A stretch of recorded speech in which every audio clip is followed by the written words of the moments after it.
scrambling to find money and put the whole thing together. Well, and that's what I was going to say. It's not just a simple matter of filling out a paper and sending in. There's deposits that have to be put down that are significant, and like you said, there's a lot of expense that goes into just getting the information to put an application together. Sure. So what initially gave you the idea or the concept that, hey, I think this is something that this community needs? Well, there was, as again I said at the start, there wasn't anything in a news area in a 50-mile wide area except for local news once a week on your local newspapers. They do a great job, but they didn't have anything that went on a daily basis, including a broadcast of sports and agricultural aspects around the area. The agricultural aspect looked really good for all the farming things. And so based on those reports that we did, we thought it would be a good adventure. And it was certainly an adventure, to say the least. And then when we had everything ready to go, the financial part of it, and we started hiring. And of course, at the time, I was an insurance agent. And the first person that walked into my office inquiring about a job was this huge 6'7". I said, how could he fit into the KMEM? But he did. It was Rick Fisher, of course, and he's been there up until a couple of years ago. And he's... You talk about a dedicated person that really cares about the city, the town, the communities, and the radio station. I mean, there's many times he would come over here. I live 50 miles away, and Rick was always ready to do anything that the station needed. So. And I could say because of his size and his good nature, he was the blunt of many jokes in the area. And, he's a big, lovable teddy bear.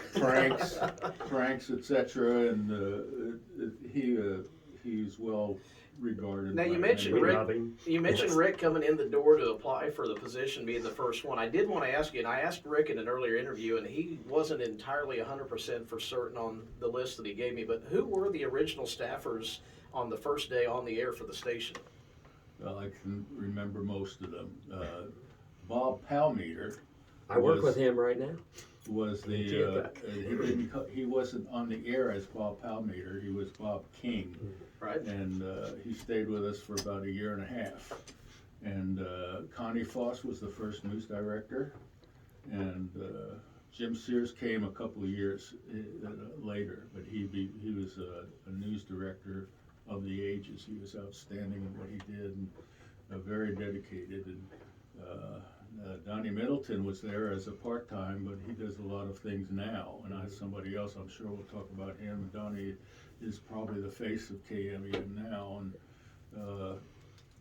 oh gosh, I can't remember all the staff people. We had people in the office working, and so many other people that went around, did news and stuff. And we got about 30 seconds before we duck out into our first break, but I wanted to ask, was it something where you guys had to go find these people and search them out, or did people kind of come to you when they heard about this and was wanting to be a part of it? We put ads in the paper all over, and we had people come, including somebody that I had worked with when I was at KRXL, and as Anne Marie Burke. She was the news director there for some time, and she was thinking about coming up here, and it didn't work out, but she was outstanding.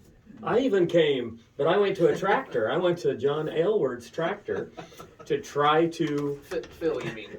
Is his name Phil? Is that his name, Phil? Okay, I didn't. There's a John Aylward who was very responsible helping us get this thing on the air. It was one of the Aylwards, but I went in the tractor for the interview.